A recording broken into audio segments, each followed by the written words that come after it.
بسم الله الرحمن الرحيم. والفجر وليال عشر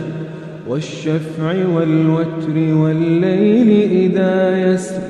هل في ذلك قسم لذي حجر ألم تر كيف فعل ربك بعاد إرم ذات العماد التي لم يخلق مثلها في البلاد وثمود الذين جابوا الصخر بالواد وفرعون ذي الأوتاد الذين طغوا في البلاد فأكثروا فيها الفساد فصب عليهم ربك سوط عذاب إن ربك لبالمرصاد فأما الإنسان إذا ما ابتلاه ربه فأكرمه ونعمه فيقول ربي أكرمن وأما إذا ما ابتلاه فقدر عليه رزقه فيقول ربي أهانن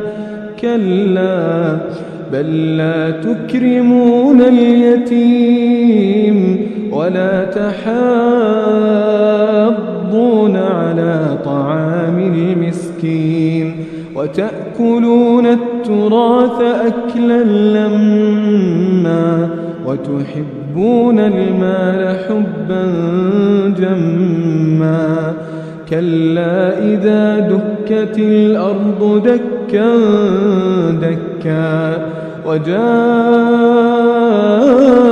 ربك والملك صفا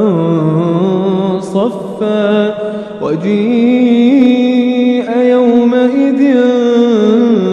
بجهنم يومئذ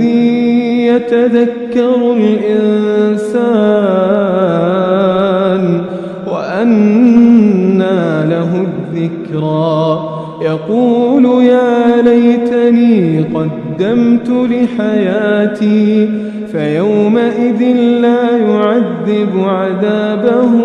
أحد ولا يوثق وثاقه أحد يا أيتها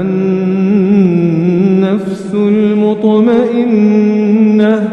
ارجعي إلى ربك راضية مرضية فادخلي في عبادي